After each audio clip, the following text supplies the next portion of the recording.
Du littoral, donc les nations Squamish, Tsleil-Waututh et Musqueam. Donc, nous sommes très reconnaissants de nous retrouver et nous rassembler ce soir sur ces terres dont nous sommes des visiteurs non invités.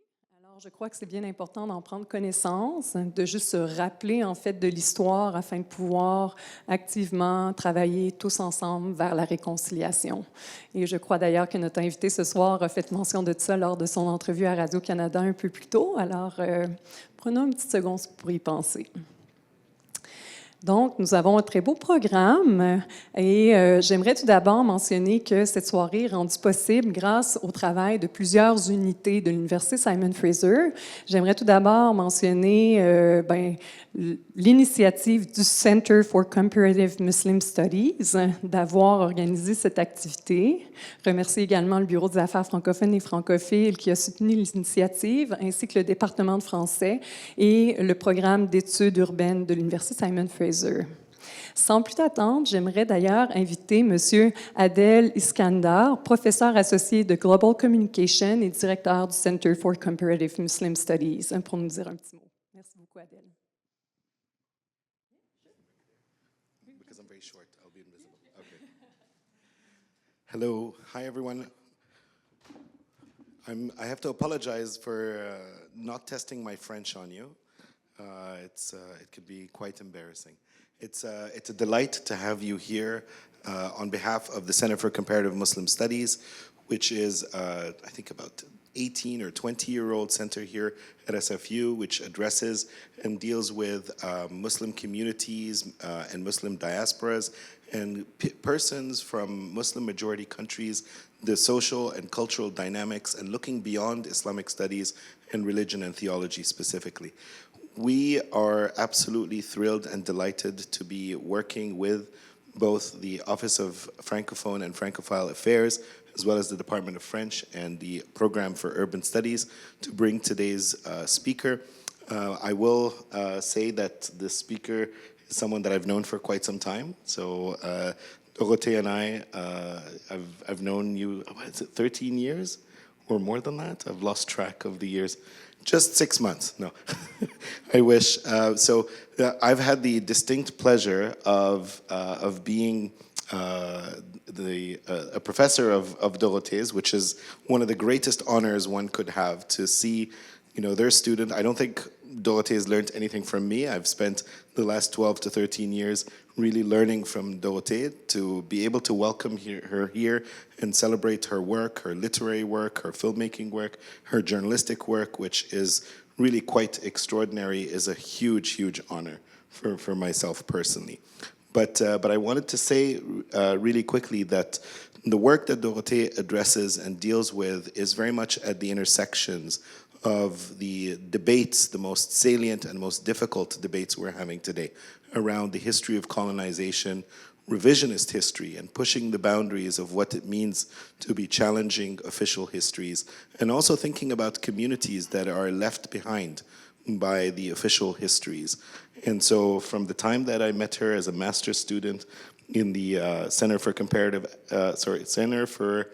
Contemporary Arab Studies at Georgetown University in Washington, D.C. until today, her work has absolutely pushed these fault lines apart and demonstrated that not only can you do the difficult work of revising and revisiting history, but that you can also be recognized for it. And that this is not only important and salient, it is potentially path-breaking. So thank you so much for coming, Dorothée. Thank you so much for the Office of Francophone and Francophile Affairs, the Department of French, and everybody who's involved in putting this together. There's a lot of invisible labor, individuals who sometimes carry the mic like Anne-Marie, but also many other folks in the background in all 3 or 4 departments and centers. So I wish you well, and I thank you so much, and I look forward to a very enlivening and enriching conversation. Thank you.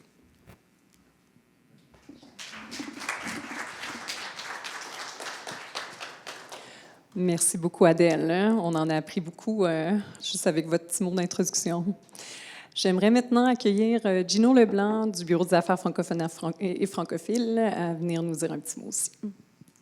Merci beaucoup, Anne-Marie. Bonsoir tout le monde.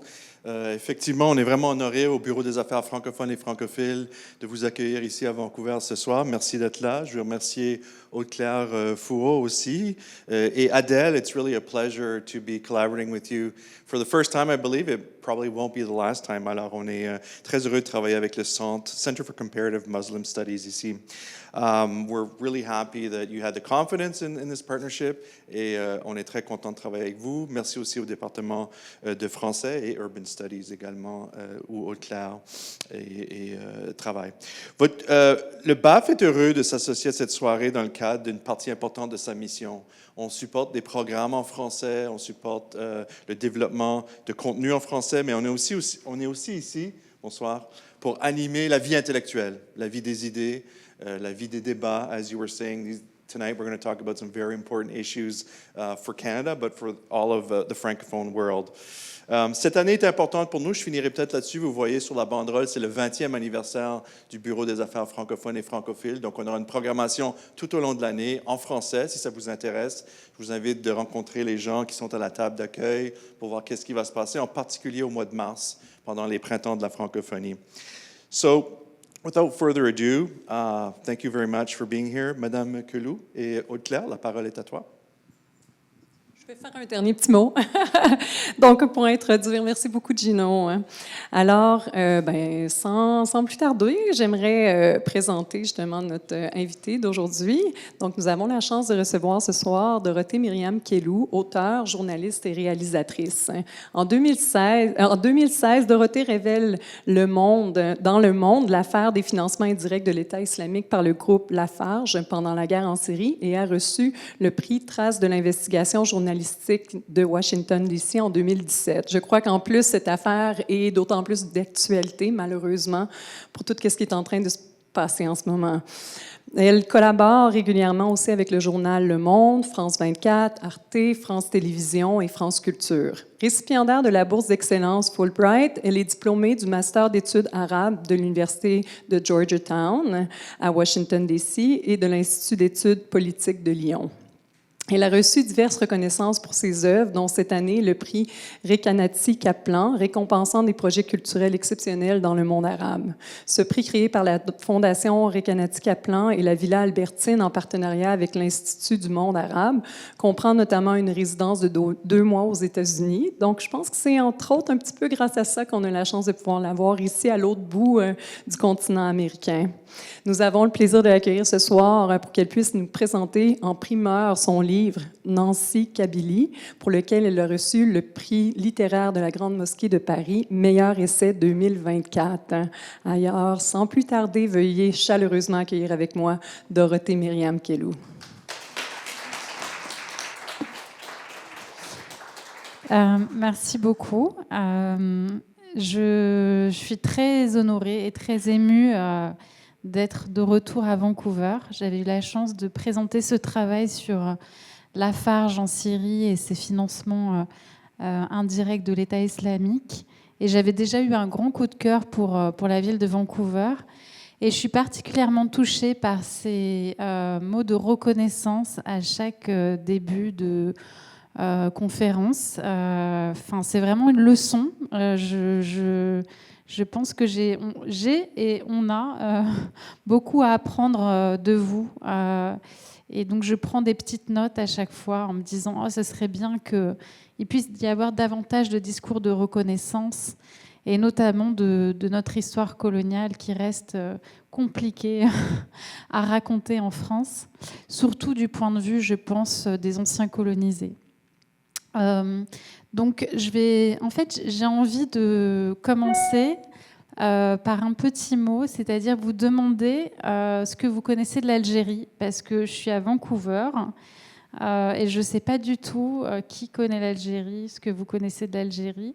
Donc, est-ce que je peux vous donner le micro et juste avoir un petit mot de la part de certains d'entre vous sur l'Algérie? Voilà, comme ça, je retourne la responsabilité de la conférence. Est-ce que quelqu'un veut me dire un petit mot?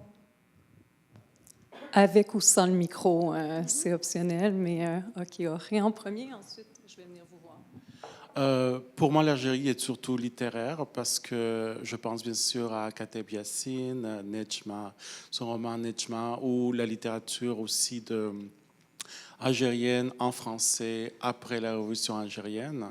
Donc voilà, pour moi, c'est surtout un rapport littéraire à l'Algérie.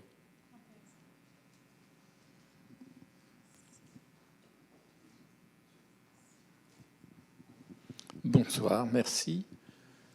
Je connais très peu de choses de l'Algérie. Je suis né en France et j'ai 80 ans. Donc, je connais la guerre d'Algérie.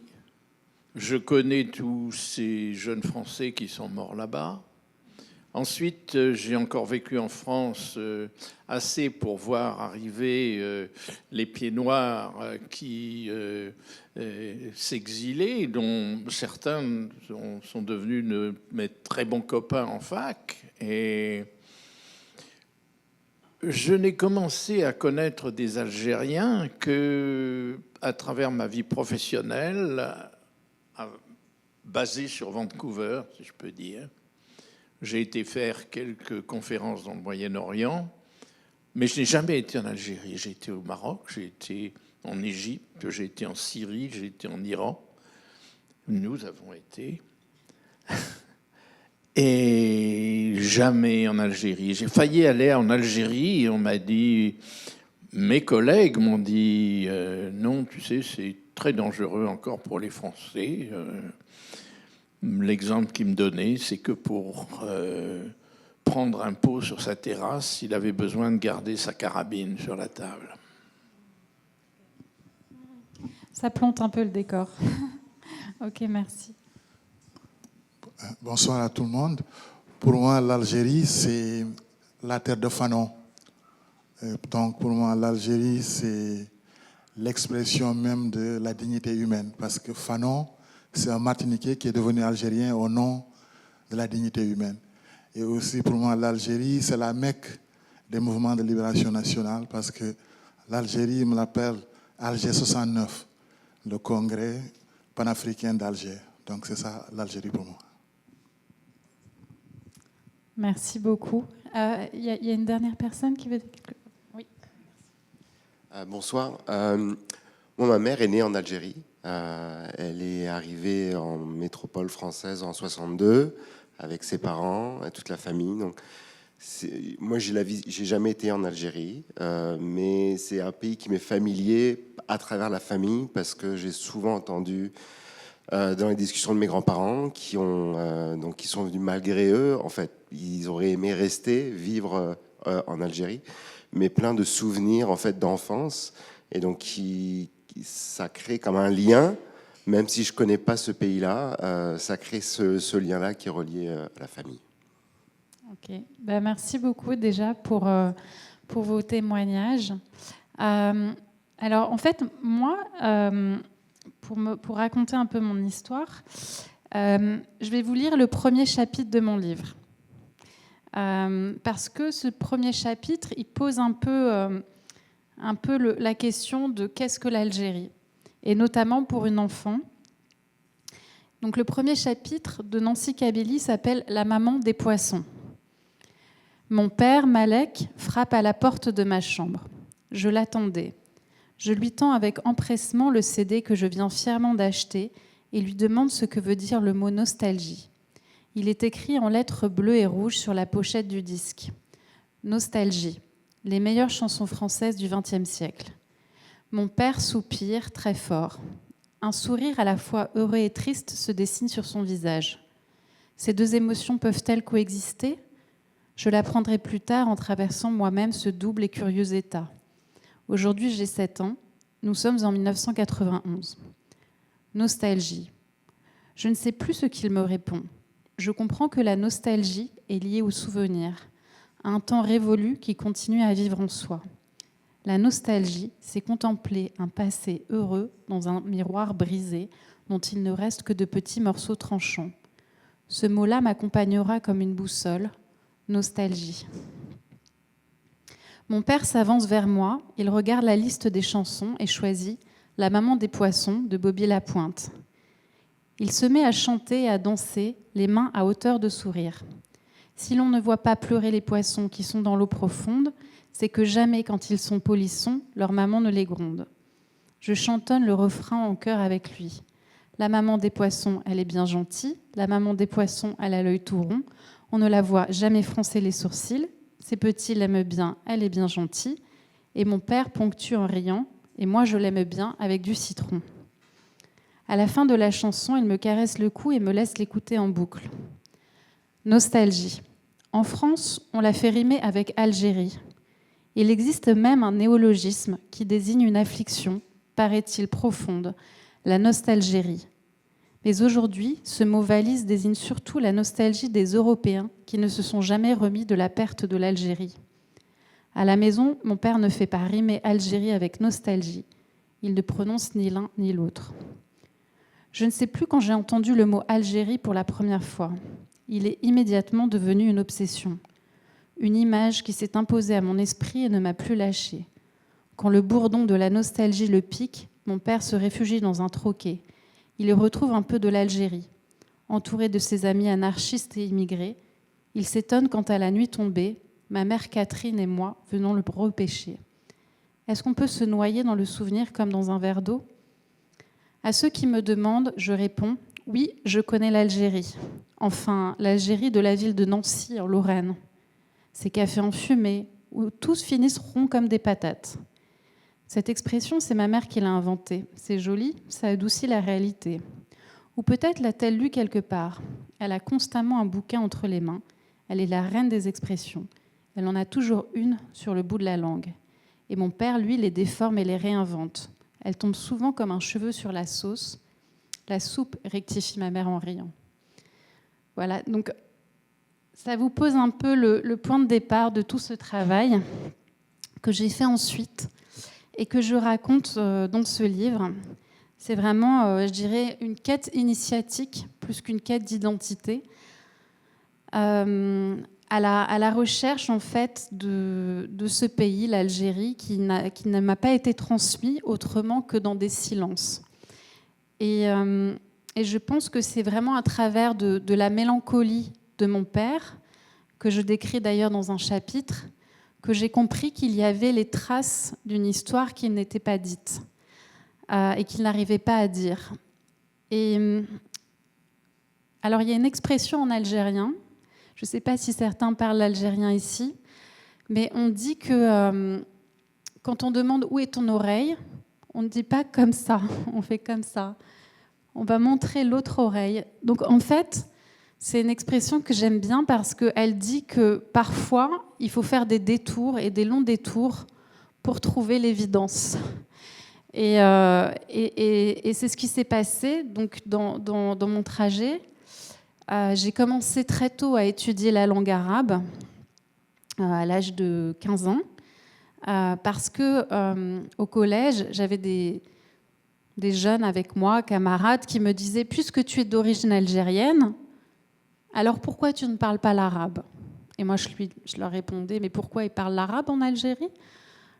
Pour moi, au troquet, ils parlent le français, un peu un mélange de kabyle, mais j'arrivais pas bien à saisir. Et je me suis dit, alors, il faut que j'apprenne l'arabe. Si je veux, comme ça, brandir mon drapeau algérien dans la cour d'école, il faut que je puisse parler l'arabe. Donc, je commence comme ça à étudier l'arabe.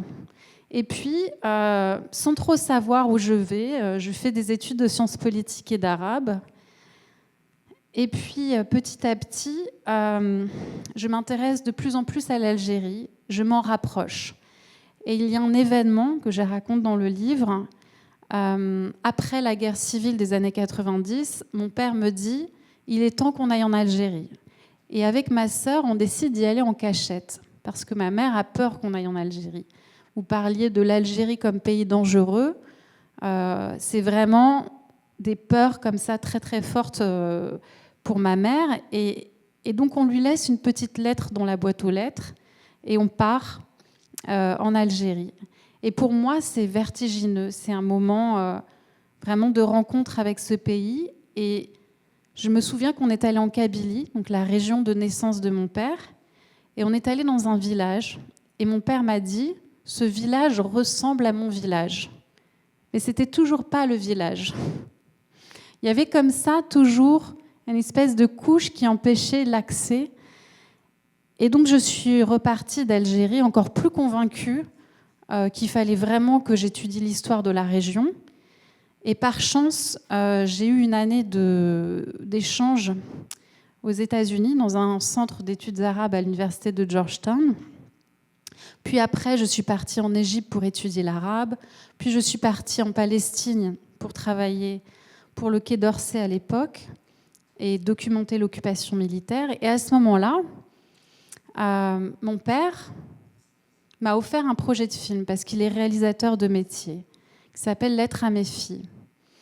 Et dans ce projet de film, en fait, je lis, mais je ne retiens rien. C'est comme si je n'étais pas prête encore à recevoir.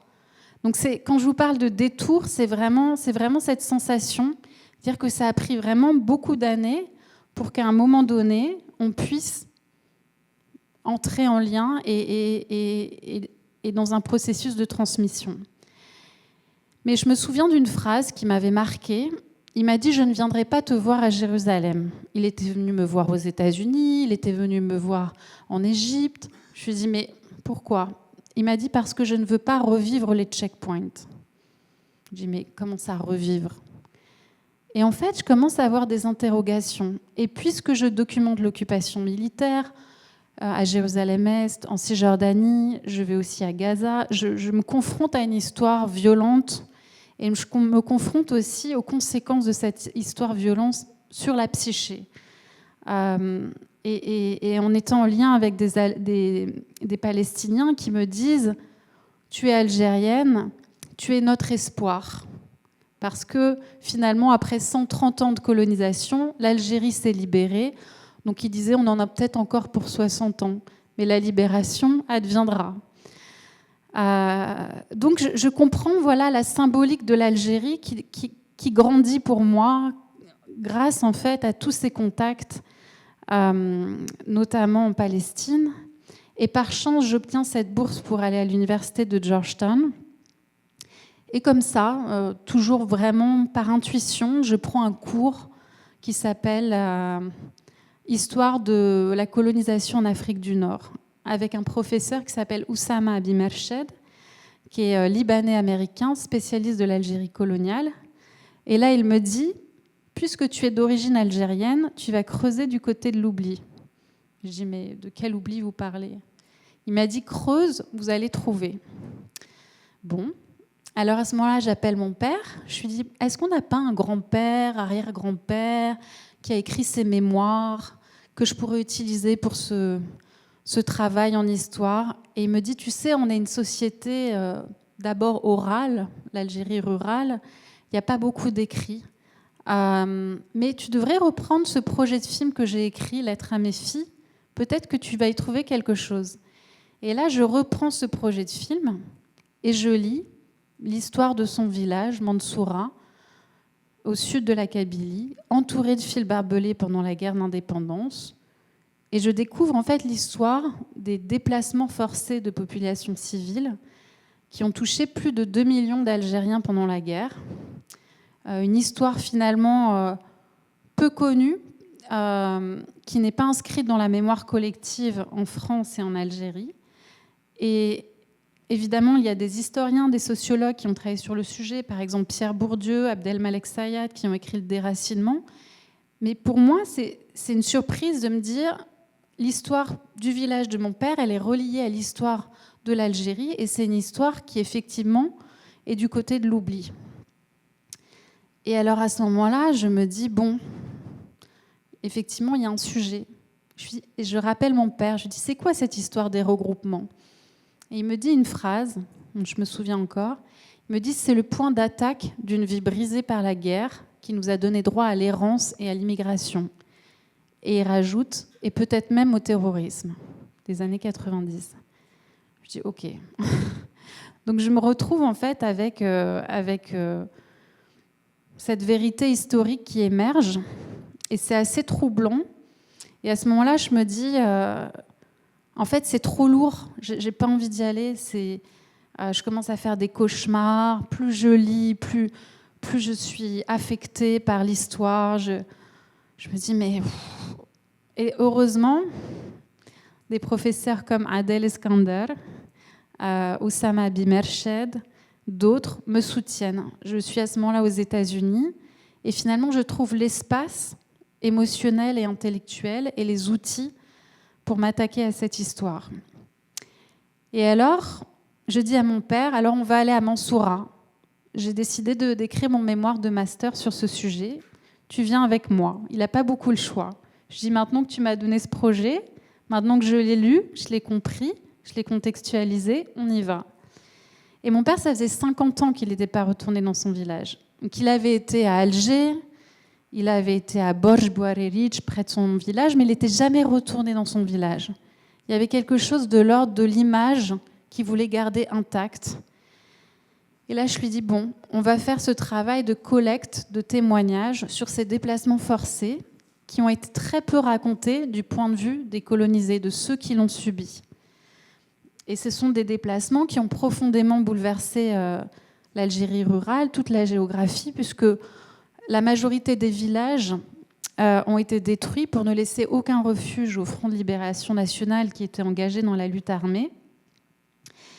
Et donc je pars avec mon père 50 ans après pour lui, la première fois pour moi. Et le moment est tellement émouvant qu'on se dit, bon, il faut qu'on en fasse quelque chose, quoi. Ça ne peut pas être juste un mémoire en anglais à rendre avec un A ou A+. Bon, alors, à ce moment-là, je décide de faire un film.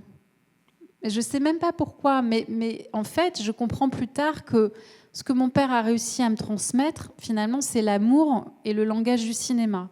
Il n'a pas réussi à me transmettre la langue, le tamazirt, le kabyle pour lui, ni l'arabe, la langue de son pays, la mémoire de la révolution algérienne, mais il a réussi à me transmettre l'amour du cinéma.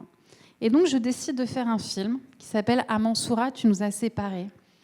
Donc, je vais vous en montrer 2 extraits, parce que finalement, c'est ce film qui permet finalement à tout ce processus de se concrétiser. Donc, j'ai d'abord fait ce film, puis un podcast disponible sur le site de France Culture qui s'appelle « L'Algérie des camps » et qui interroge les conséquences du déracinement en masse pour l'Algérie. Et puis, finalement, ce livre qui raconte, de mon point de vue, du point de vue de ma génération, qui hérite des silences et qui veut quelque part les documenter et les comprendre. Donc, je vous lance un premier extrait, si ça vous va. Oui ?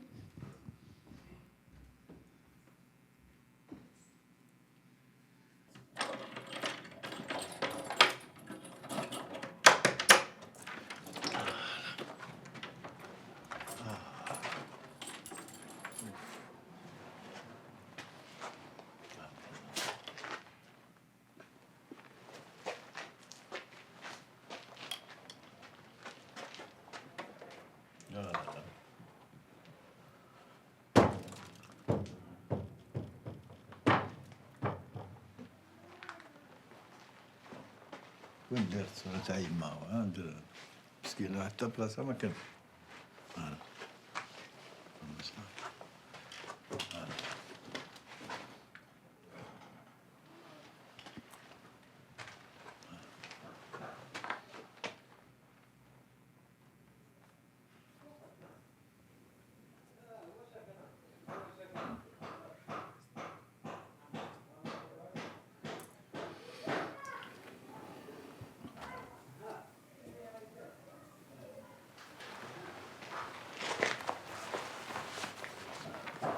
C'est quoi le premier souvenir qui te revient ? Bah, je suis né ici, quoi. Là, dans ce coin-là. Ouais. Mais il paraît que quand je suis né, il y avait 2 mètres de neige. Et mon père n'a pas pu aller prévenir les gens du village pour venir. Donc il a juste pris son fusil, il a tiré 3 coups de chasse, de feu, pour prévenir qu'il y a un événement dans la maison. Donc c'était la naissance de Malek, quoi. Voilà, ça c'est ce qu'on m'a raconté. Et puis, deuxième événement, c'est... J'ai failli perdre la vie dans ce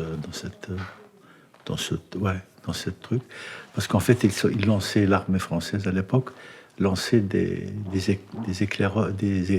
bombes éclairantes pour voir s'il n'y a pas de FLN, enfin de l'ALN qui tournait autour dans les rues et tout.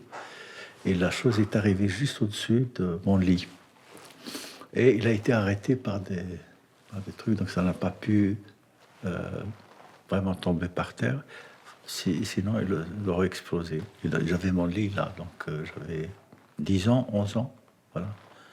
À ce moment-là, c'est la grande bataille avec la Wilaya 3. Donc, ils essayaient au maximum de nettoyer la Wilaya 3, enfin de faire le. Voilà, deux événements, la naissance et puis sauvé par des trucs comme ça, traditionnels qui empêchaient la bombe d'exploser dans mon lit. Donc, voilà, deux choses importantes. Voilà. Puis évidemment, la présence de ma mère, quoi. Voilà. Ouais.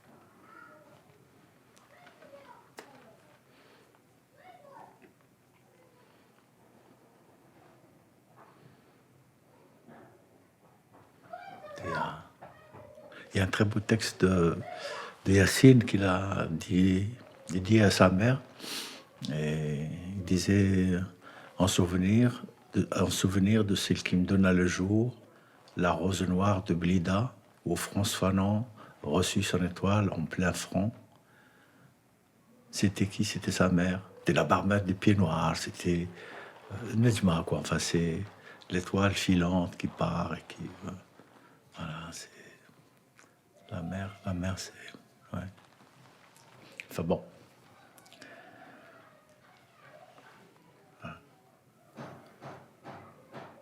Quand je vois tout ça aussi abandonné, ça me fait de la peine. Mais j'ai rien fait pour que ça ne soit pas abandonné. Donc c'est mon chef, quoi. Hein, c'est pas. Bon, écoute.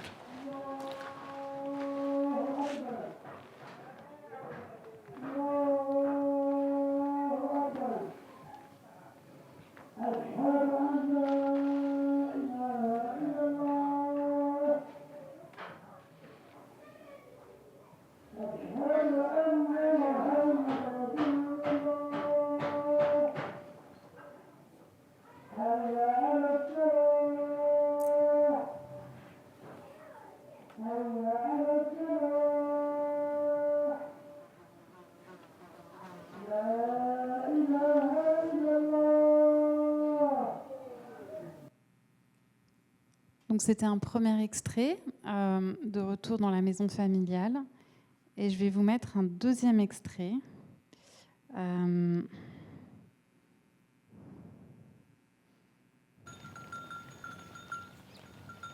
ça, vous voyez un peu le paysage aussi de la région.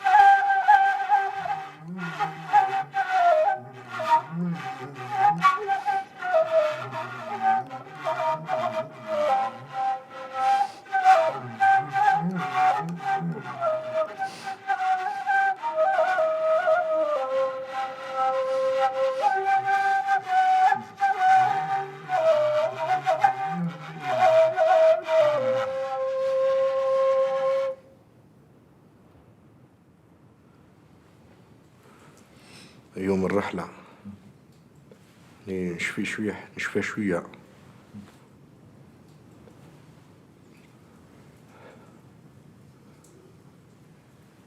شفيت حاجة اللي نشفي عليها مليح اللي ماركاتني بزاف هي كي جاي نقلع الكاميو خلاص ركبوا خواتاتي تركب التمار كنت جدة عماماتي إلى آخره جاي يمشي كنت أنا وليد عمي هو شوي كبير عليا أنا كان حوالي 7 سنين في عمري هو يكون 9 يكون 9 هكذاك 9 ما لحقش 9 كاين واحد الدوري كاين تما واقف كل كاميو عنده واحد هكذا يتفكر باسكو كاين بزاف العسكر كاين اللي يمشيو وكاين اللي حابسين عند الكوان هذاك ما خلاناش نركبو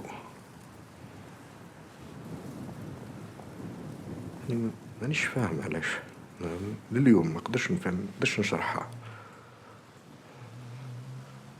اسمه ولاتنا خوك والكاميو مشى مش فاعلي كي مشى راحت ما راحوا خواتاتي طاحت جدة راح عماتي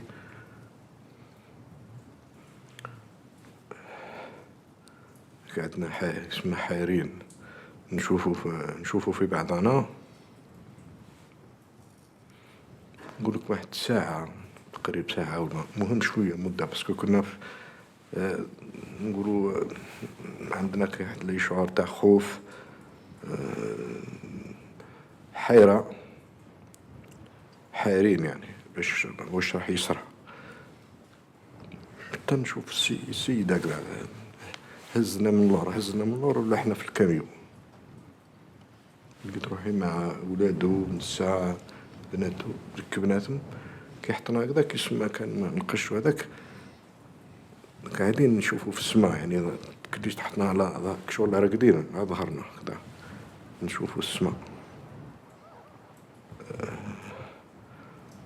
ومن بعد يعني رحت الطريق يعني مش فاش عليها مش فيش كيف يعني نعرف باللي الطريق هذيك هي اللي مشيناها بصح ما شفيتش واش شفت في الطريق ولا ما شفاش عليها الشي اللي بقيت نشفى عليه يعني كانت مدة هكذا ومن بعد حنا رايحين ما نعرف لا كان القلق هذاك اللي كان فينا ما خلانش ولا القعدة هذيك اللي كنا قاعدين فيها المهم أنا ما شفيتش على الطريق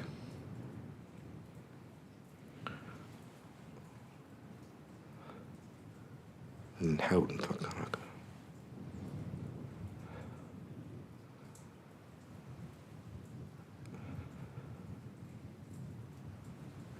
هاني نتفكر كي هزنا السيد هذاك هادي نتفكرها مليح أنا في الكاميو بعد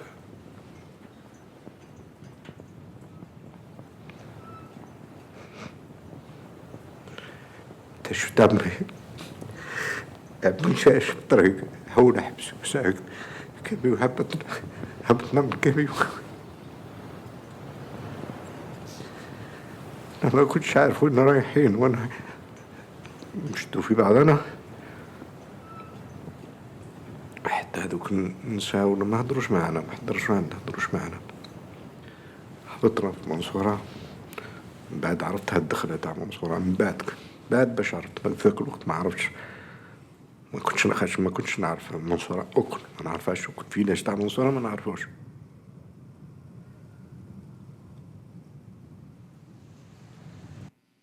اوكي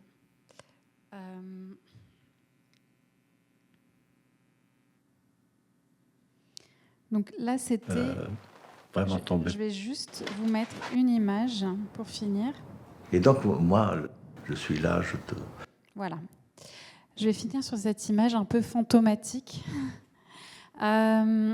Donc là, c'était une séquence du village de El Hamra, déplacé dans le village de Mansoura. Il y a eu des déplacements dans des villages placés sous surveillance militaire française, mais aussi dans des camps créés ex nihilo. On compte jusqu'à 4000 camps, en fait, pendant la guerre. Et là, je laisse cette image parce que je voulais juste dire un petit mot. C'est une statue coloniale qui s'appelle la statue du sergent Blandan. Je ne sais pas si vous la connaissez. En fait, c'est une statue qui a été érigée à Boufarik, dans le sud d'Alger, dans la plaine de la Mitidja, à la fin du XIXe siècle. Et cette statue, en fait, elle représente un héros de la conquête coloniale, un héros issu du peuple, parce qu'il s'agit d'un sergent, il ne s'agit pas d'un général. Et en fait, quand mon père était enfant, qu'il allait à Boufarik manger des oranges, c'est d'ailleurs là que la boisson Orangina a été créée, il avait vu sur cette statue qui lui faisait très peur. Et il me disait, en fait, on ne représente pas l'humain dans l'islam. Et moi, je voyais cet homme et je pensais que c'était un fantôme, comme un revenant. Et il était terrifié parce que ce revenant, quelque part, il racontait aussi l'occupation de son pays et ses soldats qui étaient déployés partout en Algérie. Et figurez-vous que cette statue, elle a été déplacée, c'est encore une histoire de déplacement, en 1963, rapatriée. Dans quelle ville, d'après vous? Ok, oui, mais tu as lu le livre. Nancy. Donc, la ville où mon père s'est installé. Et en fait, cette statue, elle a d'abord été érigée dans un espace clos militaire. Et puis, dans les années 90, les amis du sergent Blandan ont demandé que cette statue soit érigée sur la place publique. Et quand mon père est allé au travail un jour, il est tombé nez à nez avec le fantôme de son enfance. Et c'est ce fantôme qui, quelque part, l'a poussé à écrire son histoire. Et quelque part, il avait de nouveau des cauchemars. Le fantôme venait l'étrangler dans la nuit, etc. Donc il y avait un besoin presque cathartique d'écrire. Et donc, je vous raconterai peut-être, si ça vous intéresse, mais on a un projet maintenant autour de cette statue du sergent Blandan à Nancy. Tout ça pour vous dire qu'en fait, j'ai tiré un fil un jour et que je ne finis pas d'en tirer. Et que je vais peut-être m'arrêter là. Comme ça, j'en tirerai peut-être d'autres grâce à vous. Mais voilà, je vous ai un peu raconté le processus de ce travail de documentation, et à la fois intime et collectif.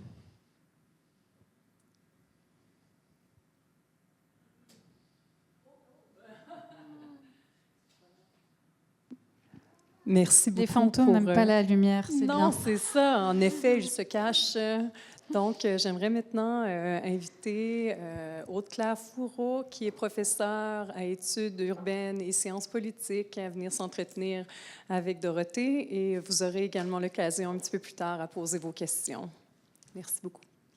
Alors d'ailleurs, à ce sujet, si ça vous intéresse, j'ai ramené plusieurs livres d'Algérie, parce que le livre est sorti aussi en Algérie. Et j'étais en Algérie il y a à peu près un mois pour le présenter.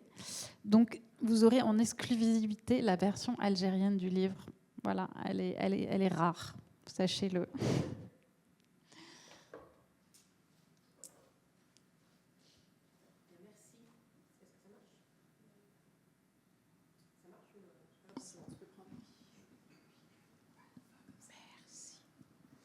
Merci beaucoup. C'est un réel plaisir d'être parmi vous ce soir et de pouvoir donc vous poser des questions sur un livre que j'ai vraiment adoré, que j'ai lu très rapidement, je l'ai dévoré. Il soulève vraiment des thématiques qui sont évidemment à la fois très très particulières à votre histoire personnelle, l'histoire de votre famille, mais ça touche aussi des thèmes qui sont vraiment universels. Donc j'encourage tout le monde à acheter cette édition très rare que vous nous avez amenée. Mais j'aimerais peut-être commencer par vous citer. Et dans le chapitre « L'ombre du massacre », vous écrivez « Je ne dis mot. J'ai appris à me taire, à ne pas déranger ceux qui dorment d'un sommeil agité. Il faut être prudente pour entendre, comprendre et raconter la mémoire, partout présente au creux des discours, cachée dans les plis des corps, en Algérie, en France. Un jour, le cri étouffé explosera. » Alors j'ai envie de vous demander, Dorothée, qu'est-ce qui vous a poussé à franchir le pas et à écrire ce livre? Je pense qu'en fait, en ayant fait ce film, je me suis rendu compte qu'il y avait tellement plus à dire. Et j'avais passé vraiment plusieurs années à documenter. Et puis j'avais aussi rencontré des anciens soldats appelés pendant la guerre en Algérie, en France, qui m'avaient confié aussi leurs témoignages et qui avaient servi dans la région de Mansoura. Et j'avais aussi envie de raconter ce processus d'un point de vue plus personnel, parce que finalement, dans le film, peut-être par pudeur, mais je n'ai pas mis de voix off, c'est vraiment une série de séquences un peu puzzle pour reconstruire l'histoire. Et je me suis dit, mais en fait, la génération qui hérite de cette histoire, elle a plein de questions. Et je m'en rends compte quand je suis, par exemple, en France, aussi en Algérie, à présenter le livre, à quel point il y a des questions, il y a vraiment une avidité, en fait, de connaissances. Et que finalement, moi, ma démarche, elle parle beaucoup à d'autres. Après, c'est vrai que j'ai eu la chance d'avoir donc un père encore vivant, d'avoir un père qui accepte de raconter, qui me suive dans cette histoire, parce que c'est quand même pas évident, ça peut être douloureux, et ça remue émotionnellement. Et donc, je pense que l'amour filial était là et nous a permis de dépasser beaucoup de difficultés. Mais c'est vrai que ce sentiment aussi en France que cette parole, elle n'est pas encore légitime, elle est compliquée à raconter, que en fait, quand on la raconte, on doit un peu s'excuser. Il faut qu'on soit très vigilant aux termes qu'on utilise. C'est vraiment laborieux, en fait. En fait, moi, j'ai l'impression parfois qu'il faudrait que tous ces descendants soient diplomates de métier pour pouvoir être entendus dans cet espace médiatique, notamment, et politique français, parce qu'au moindre dérapage, il y a un coup près. Et on peut vite basculer dans... justement, la personne n'a plus invité parce que... elle n'aurait pas eu le vocabulaire souhaité. Et donc, en fait, il y a vraiment tout un travail aussi d'assimilation d'un vocabulaire, d'un contexte qui n'est pas évident, qui est très exigeant et qui crée une forme d'autocensure. C'est-à-dire qu'il y a beaucoup de jeunes qui n'osent pas trop prendre la parole, qui aimeraient pouvoir s'exprimer, mais qui ne se sentent pas au bon endroit, à la bonne place. Il y a beaucoup d'émotions. Voilà, donc je me dis que moi, j'ai eu le privilège de voyager, de faire des études, et donc j'ai pris cette responsabilité à un moment donné. Mais plein de fois, j'ai voulu laisser tomber, quoi, en me disant, franchement, c'est fatigant, c'est précaire. Comme me dit ma mère... tu devrais être diplomate, tu as fait des études d'arabe, pourquoi tu te casses la tête avec l'Algérie ? Voilà, donc il y a un peu ce rêve d'une vie plus simple et en même temps cette espèce de responsabilité de mettre en mots, de documenter, d'aller contre le silence qui est aussi un silence qui est une fabrication politique.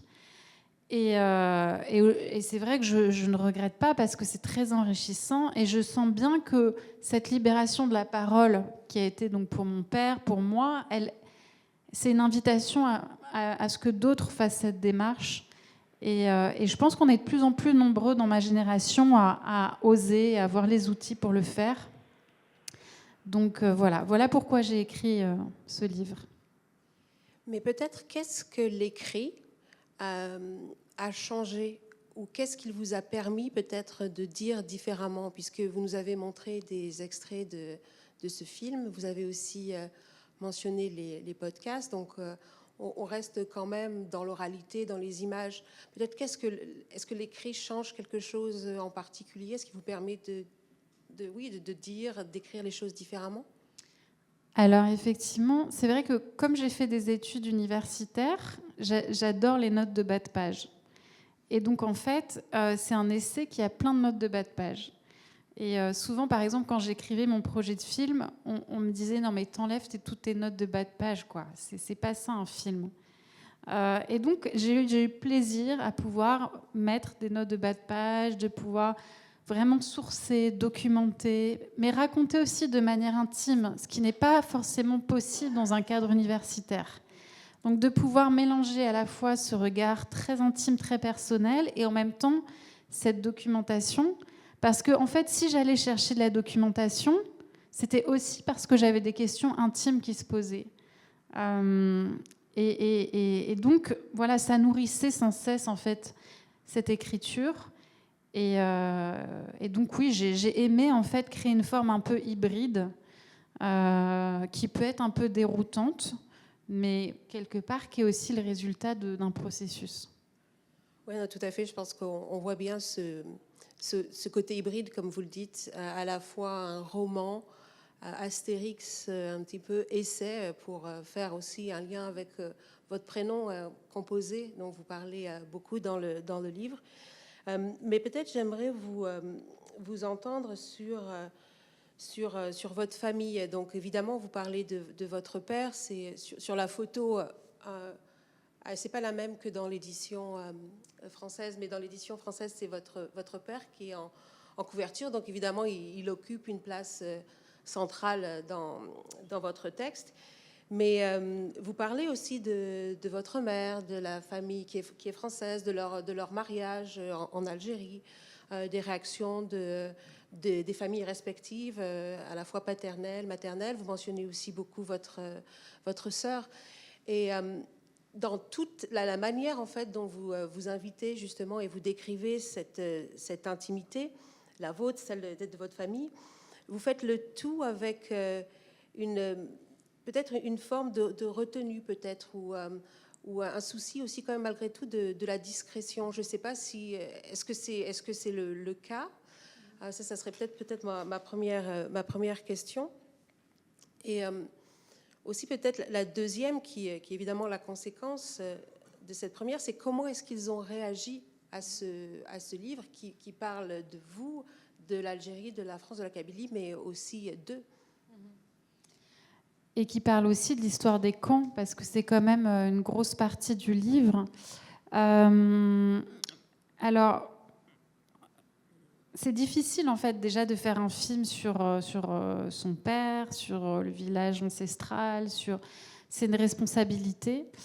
Et évidemment que d'écrire aussi, moi quand j'ai dit à mon père j'écris un livre, il a eu peur. Il a dit oulala, le film n'a pas suffi, qu'est-ce qu'elle va raconter d'autre, quoi. Et qu'est-ce qu'elle va révéler comme secret. Et c'est vrai que même pour le film, au début, quand je voulais le filmer, il n'arrêtait pas de se dérober. Et puis, à un moment donné, il me racontait. Et puis, je lui disais, mais je ne sais pas si vous connaissez BFM TV, cette chaîne d'information continue en France, qui n'est pas de très grande qualité.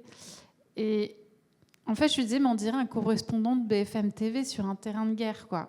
Enfin, il n'y avait aucune émotion, il y avait un peu d'excitation. Enfin, j'étais mais toi, en fait, intimement, qu'est-ce que tu as ressenti, qu'est-ce que tu as vécu? Et justement, la difficulté à ne pas juste raconter l'histoire avec un grand H, mais l'histoire subjective. Comment les événements l'ont affecté et les ont affectés dans le village. Et je me souviens d'ailleurs, un témoin que j'ai interviewé qui m'a dit en arabe, après m'avoir parlé de l'histoire du FLN, etc., de la France, etc. Et puis, je lui ai dit, mais toi. Et puis, je revenais, je dis, mais toi là-dedans, mais toi. Et à un moment donné, il m'a dit, Astaghfirullah min qawlat ana. Il s'est excusé, il a demandé pardon à Dieu d'oser dire je quelque part. Et en fait, dire je, bon, c'est aussi une histoire de génération. Je pense que ma génération dit plus facilement je, se met davantage en scène. Mais c'est tout un travail de confiance quand même à construire. Et le jour où mon père a vu les images, il m'a dit tu me mets en lumière, quelque part tu me sublimes. Et il avait peur d'un regard peut-être misérabiliste sur lui, sur cette histoire. Et quand il a vu que finalement mon regard, il était digne et il était pudique, il m'a fait confiance. Et je pense que pour l'écrit, c'était pareil en fait. À un moment donné, quand ils ont lu, bon, ma sœur, elle a un petit peu... elle me dit, cette partie-là, parce qu'en fait, je raconte qu'elle avait honte d'être algérienne. Et moi, au contraire, j'étais dans la fierté d'être algérienne. Et pour elle, c'était pas facile, en fait, que je raconte cette honte qu'elle avait d'être algérienne, mais qui correspond aussi à une génération plus âgée. Ma sœur est née en 77, qui était beaucoup dans l'effacement, alors que ma génération, des années fin 80, on était vraiment porte-drapeau, quoi. C'était vraiment... en plus, c'est les années Zidane, c'est les années Rachida. On avait beaucoup de raisons d'être fiers. Et en fait, quand on est allé en Algérie, dans le village, avec sa fille pour projeter le film, là, elle était... mais en fait, c'était presque une transe, quoi. Elle me disait, mais je suis algérienne, mais je suis fière d'être algérienne, je suis fière. Et je raconte ce moment où, en fait, elle n'a plus honte. Elle se libère de cette espèce de poids. Et voilà. Et donc, du coup, c'était pas évident pour elle de lire ce passage. Et puis mes parents se sont mariés en secret. Enfin, voilà. Donc, tout ça, c'est quand même un peu des récits intimes. Mais bon, ils l'ont accepté. Ils l'ont accepté et ils en sont fiers aujourd'hui, je crois. Merci. Vous parlez de génération et comment peut-être les différentes générations peuvent réagir face à cette histoire, face au fait de briser le silence. Vous avez aussi, je pense, dédié justement, enfin la dédicace de votre livre et aux héritiers du silence. Lors de tous vos voyages, de toutes vos rencontres, certainement vous rencontrez des jeunes, des étudiants, des étudiantes qui peuvent vous confier que votre histoire certainement résonne avec la leur. Qu'est-ce que vous leur dites à ces étudiants-là? Tout votre livre tourne beaucoup autour de ces questions d'apprentissage, mais de transmission des silences, transmission de certains traumatismes aussi, mais évidemment transmission aussi de la langue, d'une forme de culture, donc des choses évidemment aussi très, très positives. Mais que conseillerez-vous, quel conseil donnerez-vous à ces jeunes qui peut-être s'interrogent sur leur histoire, sur comment la dire? Alors, en fait, moi, j'ai mis une bibliographie à la fin du livre, avec plusieurs livres, parce que souvent, en fait, ils savent pas trop par où commencer, quoi. C'est toujours comment on fait pour rentrer dans cette histoire. Et donc, du coup, j'ai mis une bibliographie d'auteurs qui ont été précieux pour moi, pour comprendre. Et puis après, moi, je dis toujours, commencer par interroger ceux qui sont proches, en fait. Petit à petit. Et si au départ, il n'y a pas beaucoup de paroles et que ça peut être confus, etc., en fait, c'est de créer du lien pour que la mémoire puisse être transmise petit à petit. Et puis accepter que ça peut prendre du temps, en fait. Moi, j'ai passé 10 ans, en fait. Donc, c'était pas immédiat. Au départ, je comprenais rien à ce que mon père racontait. Je me disais, mais qui est un tel? Et maintenant, c'est vrai que de pouvoir être dans la transmission à mon tour, ça a été un travail. Mais je pense que déjà le désir de poser des questions, de voir des films, de lire, de se rapprocher de personnes qui ont fait ces démarches. Et parfois, quand c'est pas dans la famille, quand il y a du silence dans la famille, parfois c'est en dehors de la famille qu'on peut trouver. Donc voilà. En tout cas, je pense que si on a le désir, on peut avancer. Tirer les fils de cette histoire. Est-ce qu'on a le temps peut-être pour une dernière question ou est-ce que vous voulez qu'on fasse avec la salle? Est-ce que vous avez des questions dans la salle?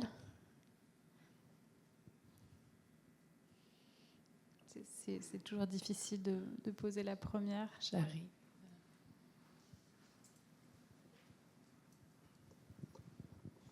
Bonsoir à nouveau. Un petit commentaire et une question, parce que vous avez parlé de la fabrication de l'oubli. Et donc, nous qui sommes descendants d'une histoire coloniale, qui sommes nés dans les espaces post-coloniaux, en Occident, en France, au Portugal ou ailleurs, ou ici au Canada, on a parfois un problème, c'est que ce n'est pas seulement la fabrication de l'oubli, mais aussi c'est l'imposition du silence. Mais en même temps, on nous fait une injonction à la réconciliation avec l'histoire.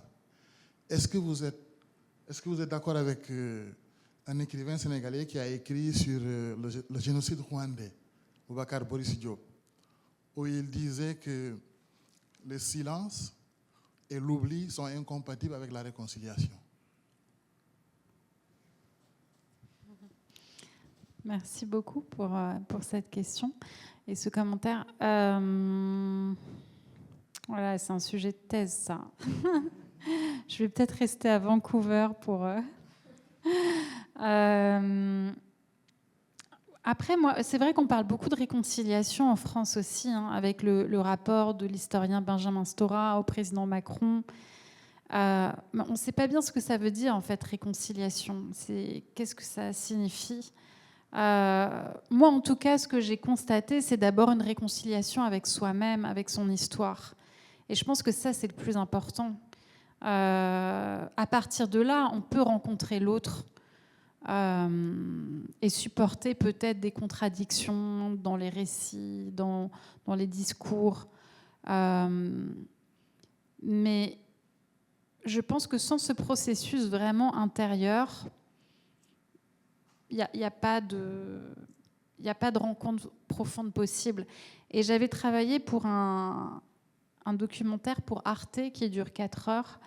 Et il y a près de 90 témoignages de 3 heures qui sont disponibles sur le site de l'INA, qu'on peut consulter. Et je me souviens de Eliette Paris, qui est une femme pied noir, qui a grandi dans la Mitidja et qui a grandi avec l'idée que, en fait, c'était un paradis d'enfance. Et ce qui est très beau et ce qui est très douloureux aussi pour elle, c'est qu'elle a remis en question tout ce discours, cette mythologie coloniale, c'est-à-dire ce paradis à quel prix et sur quelle terre. Et elle a fait tout un travail de recherche, en fait, pour découvrir que les terres de ses aïeux, en fait, avaient été expropriées à des tribus. Et en fait, c'est bouleversant de voir à quel point elle a fait un travail. Et moi ce qui me bouleverse, c'est de rencontrer ceux qui remettent en question les mythologies et qui vont vraiment profondément dans l'histoire et à l'intérieur de leur histoire. Et sans ça, je pense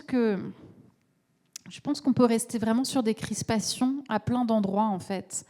Et je ne dis pas que du côté des pieds noirs ou des...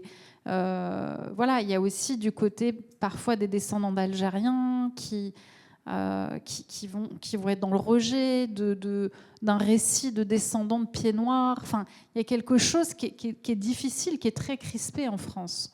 Et il y a des mémoires et des identités qui se rigidifient. Et c'est pour ça que je pense que ce travail est vraiment important et qu'il n'est pas du tout optionnel, en fait.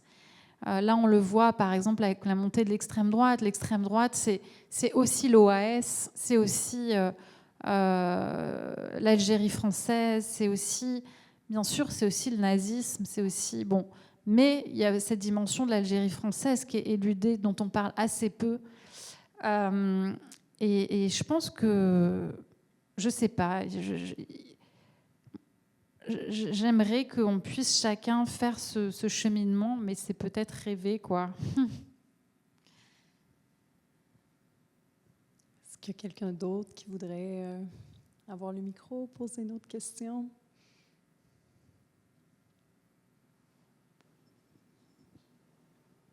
Oui, Adèle.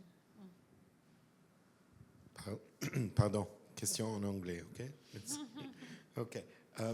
So, Dorothée, the work that you've been doing both in the cinematographic realm and also your writings, as well as your journalistic work, contributes to kind of problematizing and complicating notions of identity in colonial centers by helping us understand what migrant diasporic communities feel and the struggles of adaptation, as well as you know, Mamadou mentioned, histories that are either forgotten or erased, or there's an intent to forget. But with every project that you've produced, it's been met with recognition, with acclaim, with accolades, with awards, with attention, with coverage. Do you feel that what might appear to be contributions, even if they are, occasional or sporadic, that with that recognition there is some semblance of reckoning with those histories, and that maybe there's incremental change, or do you feel like the boulder is still too heavy to carry up the mountain? Thank you for this beautiful question. En fait, je réponds. Okay, I'm going to try to answer in English. I think that no, I can do it. I can do it. Ok. Non, j'ai pas oublié mon anglais. Hein. C'est juste que j'essaie de répondre à la question. En fait, oui, il y a de la reconnaissance, c'est vrai, il y a des prix, il y a des diffusions, mais ça reste quand même dans des cercles assez restreints. C'est-à-dire que, par exemple, le prix littéraire de la Grande Mosquée de Paris, qui était attribué notamment par l'historien Benjamin Stora ou le philosophe Souleymane Bachir Diagne, en fait, c'est un prix qui est prestigieux et qui est extrêmement touchant. Et d'ailleurs, j'étais vraiment très émue de le recevoir. Mais en fait, quand on regarde la couverture médiatique de ce genre de prix, la couverture médiatique est surtout en Afrique du Nord. Donc j'ai eu beaucoup d'articles dans la presse algérienne, par exemple. Yasmina Khadra a aussi été récompensée. Donc il y avait un article, c'était Kelou et Khadra récompensés. Bon, c'était plutôt flatteur. Mais ce que je veux dire, c'est que ce que je constate aussi, par exemple, avec mon livre, c'est que la plupart du temps, les recensions du livre sont dans la rubrique Afrique. Donc Le Monde Afrique, Jeune Afrique, Le Point Afrique. C'est pas une question française, quoi. Ça reste une question périphérique. Et c'est ça qui est épuisant. C'est-à-dire que on refuse le ghetto et il y a une ghettoisation médiatique. Et donc, il y a quelque chose qui est un peu compliqué parce que, quelque part, on a envie de pouvoir s'adresser à tous. Et on doit se contenter de s'adresser à certains qui peuvent recevoir, qui peuvent comprendre. Et alors, je ne dis pas, c'est très important, mais si on veut vraiment faire bouger les lignes, il faudrait pouvoir faire de ces questions des questions centrales, en fait. Et c'est là que je sens qu'il y a encore beaucoup de résistance. Et d'ailleurs, c'est assez douloureux à vivre parce que je pense qu'assez naïvement... je me disais, voilà, c'est une belle histoire de transmission père-fille, mais non, il y a quelque chose qui reste compliqué à raconter. Et je pense que c'est ça qui doit être un peu cassé, quoi. C'est cette digue-là qui continue d'exister. Mais bon, j'ai envie de dire, j'ai bon espoir, sinon je ne ferai pas ce travail, quoi. Mais plus on sera nombreux et plus ce sera important. Mais le problème, c'est que par ailleurs, le discours médiatique, il reformule tellement les questions de manière, je dirais, problématique, en parlant de plus en plus de français de souche, qui est vraiment un vocabulaire de l'époque coloniale, français de souche. Et d'ailleurs, dans le livre, je dis, mais nous, on est quoi? On est les Français de branche, quoi. Comment on se situe dans l'arbre, quoi. Mais voilà, il y a tout ce vocabulaire en permanence qui désintègre, en fait, ce qu'on essaie de réparer. Et ce sont des forces, quand même... bon, ils ont des bons financements, hein, entre Bolloré et d'autres. Nous, on est un peu démunis, quoi. Donc, on le fait à la sueur de notre front, mais c'est laborieux. C'est laborieux, mais bon, voilà, on existe, comme on dit. Merci. On aurait peut-être le temps pour une dernière question, soit question du public, ou encore, si jamais il n'y avait pas de question du public, on peut peut-être laisser aussi une dernière question à Haute-Claire. Alors?